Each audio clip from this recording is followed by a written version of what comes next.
Tudo bem com vocês? Deixa eu ver aqui, porque eu não sei se tenho certeza se eu coloquei o microfone.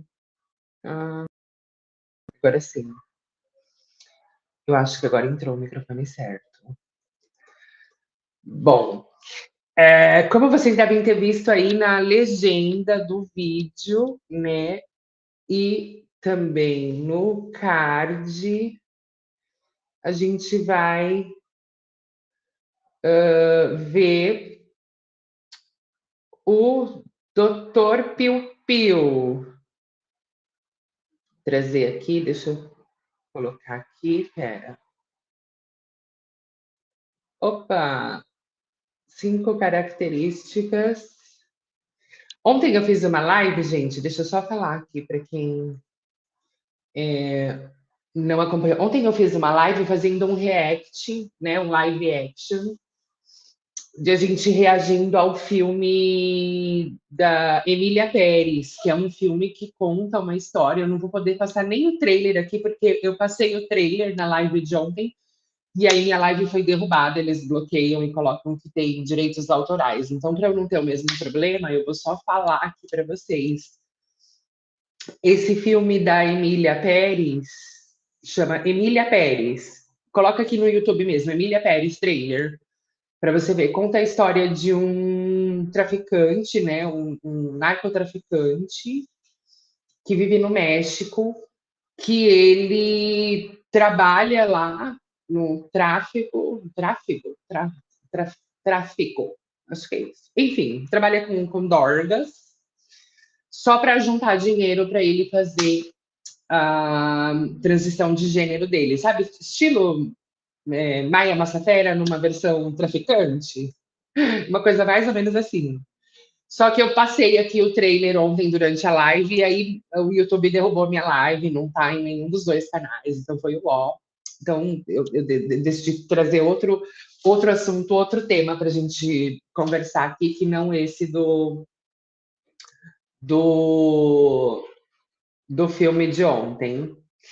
E aí, eu borboletando, calma, doutor Pipiu, calma, doutor Pipiu. Eu borboletando pela internet, eu achei um vídeo de um urologista que eu achei bem interessante a gente trazer para a gente ir conversando e reflexionando sobre algumas coisas que ele vai falar no vídeo.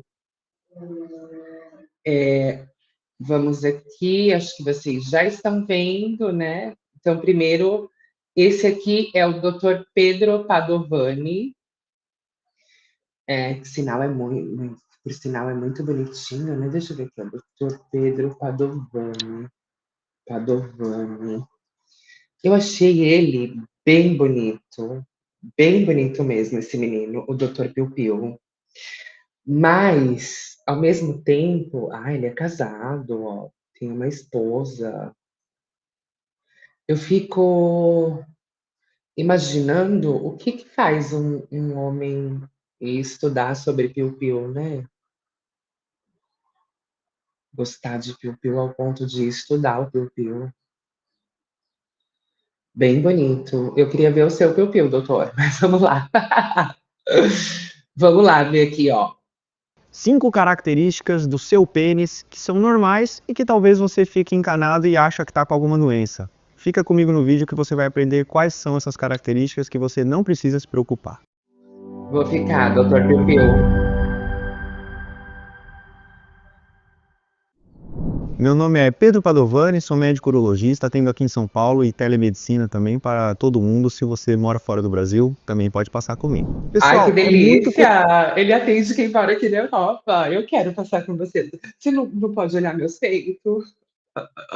Ai, doutor, eu tô com uma dor aqui no peito. Eu preciso mostrar pra você. Fazer sensual, assim, até meu... Ai, você tem que vir aqui apertar meu peito. comum pacientes chegarem no consultório achando que tem alguma alteração no pênis, alguma ferida, alguma lesão, uma verruga, alguma alteração anatômica, um curvamento, e no final das contas isso é completamente normal, tá? Gera uma ansiedade no paciente muitas vezes desnecessária. Então vou conversar com vocês aí sobre 5 características que são bem comuns. E você, já viu algum pipiu que tem uma verruga, uma ferida, uma glande, uma coisa, uma curvatura, né? Comenta aqui embaixo qual o tipo de piu-piu que você gosta. Os que tem glande, ferida. Ai, tudo isso que ele falou aí, a gente vai ver aqui ao decorrer do vídeo. do dia a dia do consultório e que às vezes trazem alguma ansiedade para o paciente e ele não precisa ficar preocupado com isso. Primeira alteração, e talvez uma das mais comuns, são as glândulas de Tyson ou glândulas perláceas, tá? O que são essas glândulas de Tyson? São pequenas bolinhas brancas que ficam ali no sulco bálano prepucial, no começo da glande, no começo da cabeça do pênis. Um desenho aqui para vocês se identificarem e verem quais são essas glândulas de Tyson, tá? Qual é a função dessas glândulas? Elas secretam algumas substâncias ali, um pouquinho de sebo, entre aspas, né? Aquilo Ai! Ai, que nojo! Ai, aquelas glândulas que produzem o sebo. Ai, não. Será que eu vou vomitar? Ai, eu não vou conseguir ver até o fim do vídeo. Uh! Sabe aquele sebinho, aquele que forma o esmegma, um pouquinho de esmegma? Oh, esmegma. Oh. lubrificação. Então essas glândulas elas ficam todas ali ao redor da cabeça do pênis, do começo da cabeça do pênis, no sulco, bálano prepucial, e elas causam esse aspecto, às vezes, de verruga, né? Em pacientes que têm essas glândulas de Tyson mais hipertrofiadas, que a gente chama, então elas são maiores, então dá um aspecto ali que parece um condiloma, um HPV, e na verdade não é. Teoricamente, isso daí, como eu disse, é normal, a gente não precisa cauterizar, queimar. Alguns pacientes, por estética, acham que isso é feio, ou às vezes tem alguns pacientes realmente que têm essas glândulas de Tyson mais hipertrofiadas. A gente acaba fazendo até uma cauterização química ali, pode ser, ou uma cauterização elétrica, tá? É muito, muito, muito raro precisar fazer isso. Eu, na minha prática clínica, tive um paciente até hoje que eu precisei fazer essa cauterização, que realmente umas glândulas eram bastante hipertrofiadas e geravam um desconforto estético. Ele falou que algumas parceiras questionaram ele, então ele ficava envergonhado por conta disso. No caso dele foi bem. Ai, eu lembrei agora do pipi de polvo, que é aquele que quando ele coloca se divide em três, assim. Ai, não sei se vocês vão pegar a referência do Twitter. Gente, o Twitter é muito sujo. Oh, que é pipi de polvo. Era pipi de polvo? Era pipi de polvo. Uf, a minha cabeça foi longe. Benéfico fazer nessa cauterização, tá? Mas fique sabendo que é normal glândula de Tyson, a imensa maioria das vezes não precisa fazer nada, tá? Se você tem essas glândulas, se um dia achou isso estranho, assistindo o vídeo de hoje, agora você sabe que seu pênis com essas glândulas é normal. Segunda alteração peniana, que também é bastante comum no consultório, tanto por dúvidas ou às vezes porque causa trauma, é o freio bálano prepucial, o cabresto, o freio do pênis, né? O que é o freio do pênis? É aquela Tem bofe que precisa pôr um freio no pênis mesmo, porque eles saem botando o pipi deles em tudo quanto é buraco por aí. Não pode ver um buraco que eles já estão enfiando, né? Já vê um buraco, já quer entrar. Então, tem que pôr um freio no pênis mesmo para ver se dá uma acalmada, uma segurada ali nesses pipis que são muito nervosos. Tem uns pipis que são muito nervosos. cordinha, entre aspas, que liga a cabeça do pênis no corpo peniano. Então, alguns pacientes têm esse freio mais curto. Quando a gente puxa o pênis assim, a cabeça do pênis ela olha para baixo, ela fica repuxada por conta. A cabeça do pênis olha para baixo, ela fica triste, ela fica pensativa, pensando: será que eu gosto? Será que eu não gosto? Ai, que forte! Desse freio, tá? Alguns pacientes em ereção não conseguem ficar com a cabeça esticada, às vezes essa cabeça do pênis fica um pouquinho retraída por conta de um freio curto. Tem pacientes que têm o freio curto e não tem problemas nenhum. Tem pacientes, às vezes, com esse freio curto, que na masturbação ou às vezes na relação sexual, com pouca lubrificação, eles acabam traumatizando esse freio. Eles rompem esse freio. Isso às vezes pode sangrar na hora do ato ali, gera uma ansiedade, você não sabe o que está. Gente, imagina, você vai sentar na pipoca do bofe, né? Vai sentar no bofe e começa a sair sangue. Ai, que cena de filme de terror! Eu não... Ai, eu não consigo imaginar. Ainda bem que eu não passei por uma situação constrangedora dessa. Imagina, você vai sentar na pipoca do menino e aí começa a sair sangue.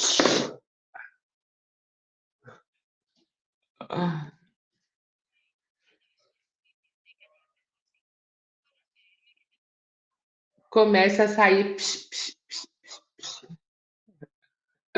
sangue ali. Ai, que medo. Não, não, não, não, não, não, não, não, não. Acontecendo, a parceira não sabe se é um sangramento dela, se é dele.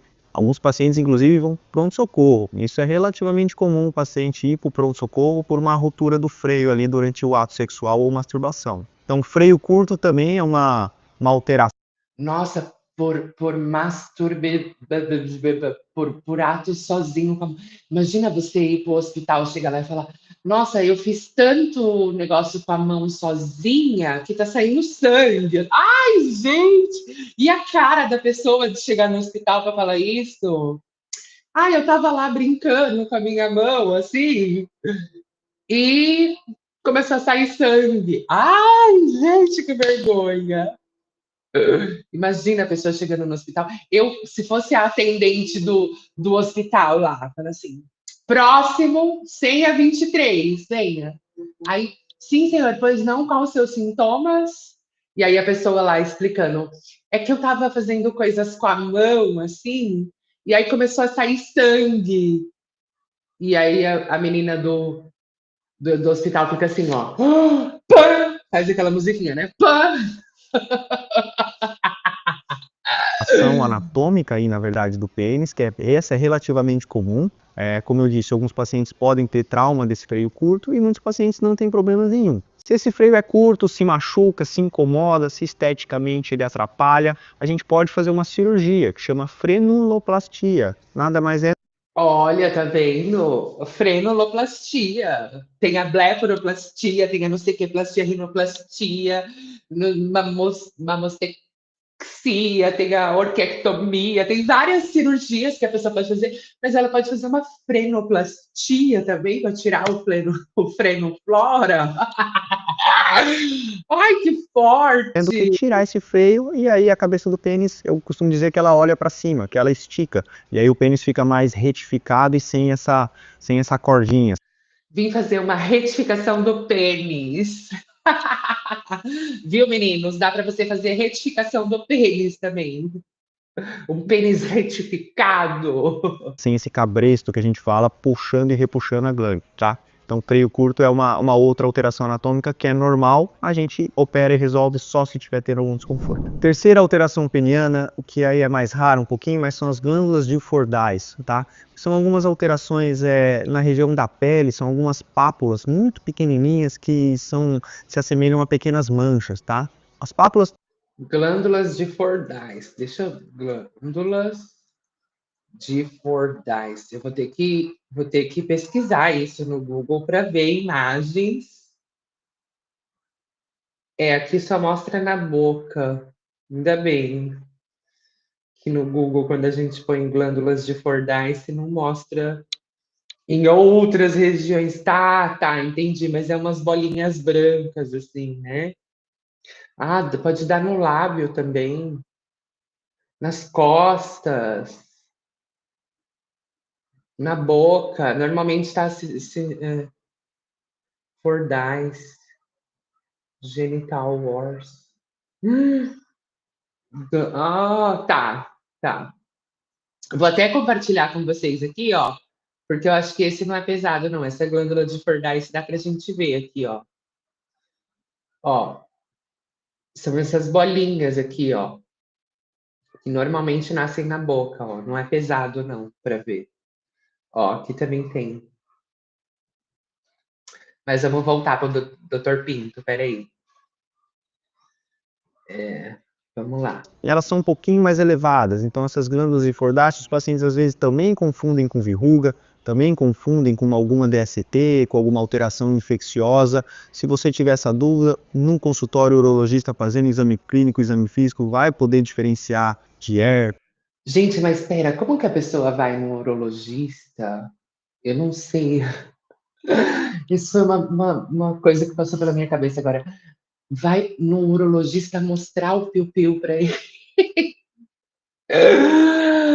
Nossa, eu nunca pensei numa situação dessa. Tem pessoas que precisam ir no urologista para mostrar o bling dong, né, para o médico. Falar, doutor, dá uma mirada, dá uma manjada aqui no meu bling dong.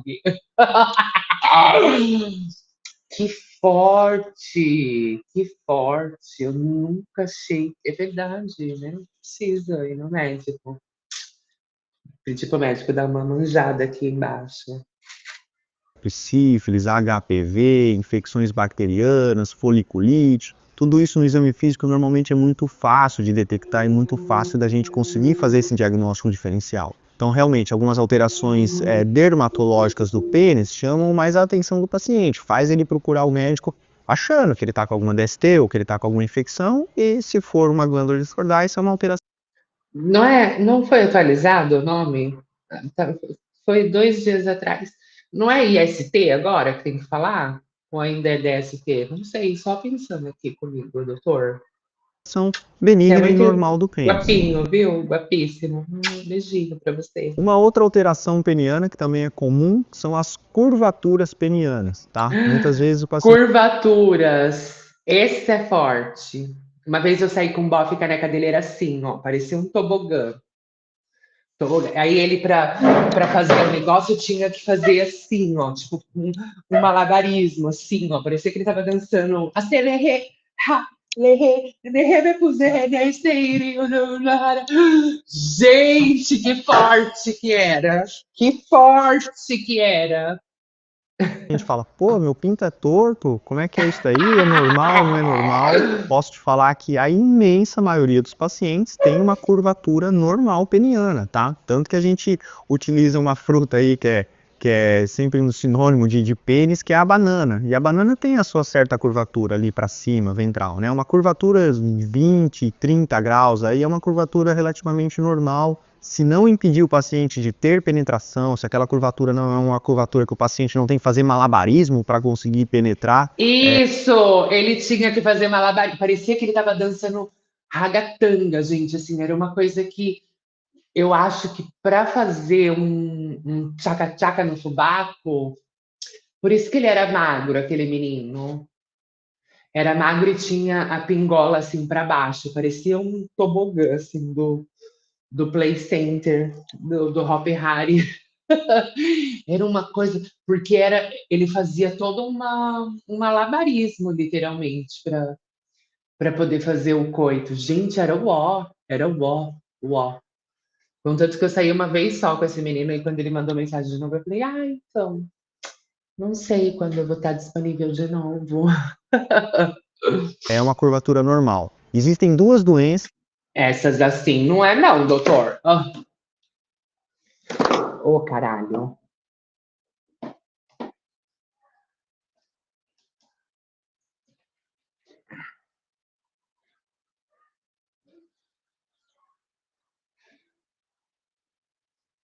Aí, já tem vídeo aqui no canal também falando dessas doenças que causam curvaturas anômalas no pênis, tá? Uma delas é o pênis curvo congênito. Normalmente são pacientes ali que na adolescência, quando o pênis começa a crescer um pouquinho mais e as ereções são mais comuns, o paciente ele tem um pênis que olha para baixo, assim, né? Um pênis curvo congênito, ele normalmente é uma curvatura para baixo. Normalmente são pacientes que têm um pênis aí longo, acima da média, e eu costumo dizer que parece o nariz do Gonzo, dos Muppets. É um nariz que vai.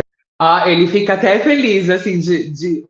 Será que esse médico também curte um piu-piu? Ah, nossa, tão bonitinho o médico, mas ele fica feliz quando ele fala do piu-piu, que é assim para baixo, né? Olha o sorrisinho dele, olha o sorrisinho dele.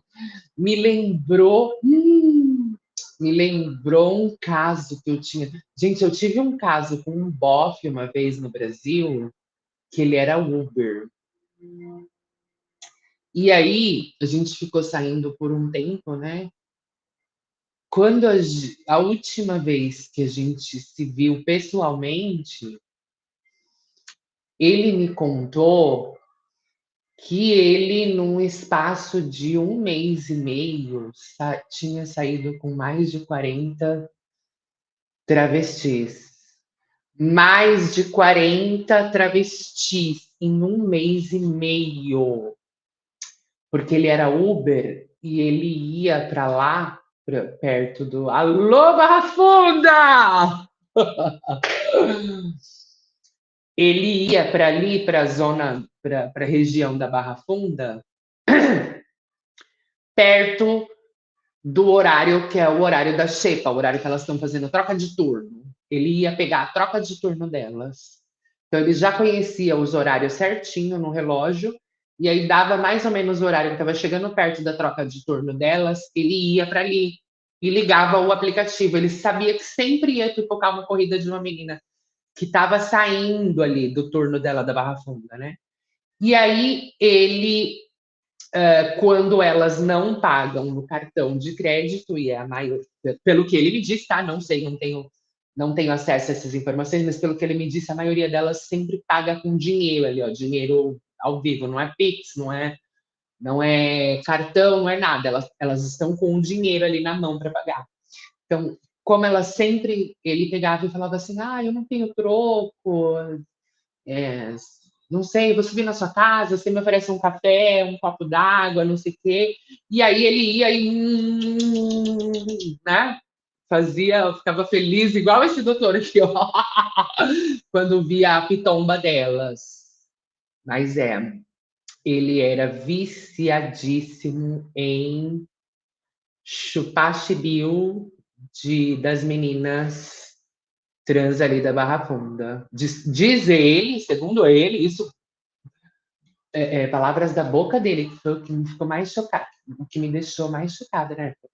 Ele falou que em 1 mês e meio, mais ou menos, não chegou a dar 2 meses, ele saiu com mais de 40 meninas. Ele falou assim: eu vim de uma cidade do interior que tinha 2.000 habitantes. E na minha cidade não tinha isso, né? Homem que nasce homem vira mulher, mulher que nasce mulher e vira homem. Essas coisas é tudo coisa de cidade grande, ele falou. E aí chegou aqui, eu tinha tanta curiosidade, porque eu via isso em vídeo, eu via isso na internet, que eu queria experimentar, era todas. Então ele saiu com mais de 40 meninas e fez gloob, gloob, gloob, gloob em todas. E hoje, dizem as más línguas, não que eu tenha visto, né? Porque, né? Enfim, não fui até lá o perfil dele, mas diz as más línguas que ele está lá. Deus, pátria, família, Bolsonaro 22. E 22 é o número de pipis que ele já chupou em uma noite. Gente, vamos continuar aqui pro vídeo, não Vai para sair muito do baixo assim foco. e esse paciente acaba achando estranho, né? A imensa maioria dos pacientes não tem Esse doutor tem cara de ser pipi, assim, um pouco grande, assim, tem mais de 20 o dele, não sei. O que vocês acham? Comenta aqui embaixo para mim. prejuízo de penetração, mas muitas vezes esteticamente ele não tem uma ereção que Ah, fica olhando tem sim, pelo dedo dele. Eu gosto de olhar para as unhas dos para cima, caras, uma para ereção eu saber, ó, como é a neca deles. Olha o dedo dele, é um dedão. É. Ele tem um pipi bem grande, esse menino. mais reta. Então, às vezes esses pacientes se sentem incomodados e a gente faz a cirurgia para liberar esse cordi, que é essa fibrose que causa esse repuxamento do pênis para baixo. A outra alteração é a doença de Peyronie. Essa daí é uma doença mais comum em pacientes aí com seus 50, 55, 60 anos de idade, tá? Alguns Eita, já tá velhinho e desenvolve uma doença no pipi? relatos de literatura falam que até 5% desses homens nessa idade vão ter doença de Peyronie, muito variável essa literatura, tá? Mas na prática clínica a doença de Peyronie é relativamente comum. O paciente chega no consultório reclamando de uma dor no pênis, ele sente um caroço, uma placa, e ele fala: doutor, meu pênis começou a entortar do nada. Os pacientes eles podem ter uma certa curvatura, que pode voltar ao normal, e alguns pacientes, infelizmente, essa curvatura começa a ficar um pouco mais exacerbada, casos até de curvatura de 90 graus. E aí, com certeza, o paciente não consegue penetrar dessa forma. Então, casos mais Fica com o pipi assim, ó, parecendo uma. Socorro, parecendo. E aí eu queria saber, gente, isso só dá depois dos 55, 60 anos, segundo a palavra. O que acontece quando a pessoa pegou o pipi e fez uma pichoca do pipi? E aí, quando chegar com 55 anos, tem isso. Será que a periquita dela vai ficar assim, ó? Fazer um L? Vai ser a periquita do Lula, vai fazer um L assim, né? Gente, será que quem transformou o pipiu em uma pepeca também corre o risco de ter isso com 55 anos? Mais extremos de uma curvatura peniana mais exacerbada, a gente precisa fazer a intervenção cirúrgica. Uma outra patologia, não patologia, uma outra alteração que existem no pênis, que os pacientes às vezes ficam ansiosos, são as veias aumentadas. O paciente vê aquele Ah, pênis. aquela pipoca veiuda, assim, cheia de veia. Tem gente que começa a babar, assim, ó. De... Ver aquela pipoca cheia de veia, assim, ó. Que é mais veiudo, digamos assim, um pênis que tem uma veia mais saliente, principalmente na região dorsal, onde a gente tem um plexo dorsal do pênis, também é comum. Então essa veia do pênis, ela é relativamente normal, tá? Principalmente quando o paciente está tendo ereção. O que às vezes acontece, que também é muito raro, é essa veia do pênis ter uma trombose, ou seja, você cria um coágulo de sangue na. Deu trombose, tá vendo? Os homens também correm o risco de ter trombose, não é só travesti que toma hormônio. Imagina você ter uma trombose no pipi! Uma trombose no pipi! Aquela veia do pênis, principalmente na veia dorsal do pênis, tá? Isso também a gente acaba tratando com compressa de água morna, com anti-inflamatórios, e esse coágulo acaba dissolvendo aí no passar de alguns dias. Também é uma alteração completamente benigna, na imensa maioria das vezes a gente não precisa fazer nada. E aí uma outra alteração que os pacientes confundem muito, se é normal, se não é prepúcio com fimose, tá? Prepúcio o que é? É o excesso de pele ali cobrindo a glande, tá? O excesso de pele é o prepúcio, tá? O que é a fimose? É esse excesso de pele que tem um anel constritor, onde você não consegue puxar esse prepúcio e expor a glande. Então, você pode ter o excesso de pele, você pode ter um excesso de prepúcio sem a fimose. Se você puxa, limpa a glande do seu pênis, não tem infecções, não tem nenhum prejuízo na higiene do seu pênis, via de regra, você não precisa operar esse excesso de prepúcio ou tirar esse excesso de prepúcio. Mas se você não consegue expor a glande, você tem um anel fimótico, você tem infecções de repetição, você tem prejuízo Ai, que nojo! Eu vou vomitar. na sua higiene, aí sim um urologista pode avaliar junto contigo se vale a pena operar esse excesso de prepúcio, tá joia? Então são essas 5 aí, mais uma de bônus, 6 alterações que são normais do pênis e que geram ansiedade no paciente, tá joia? Um abraço. Ai, um beijo, doutor. Você é muito guapíssimo, viu? Muito gatinho. Eu fiquei agora com curiosidade para saber como que é o seu prepúcio aí, como que é o seu. Será que não rola a gente pedir um nudes para ele? É isso, pessoal. Beijo, até amanhã. Tchau. Mua. Pá!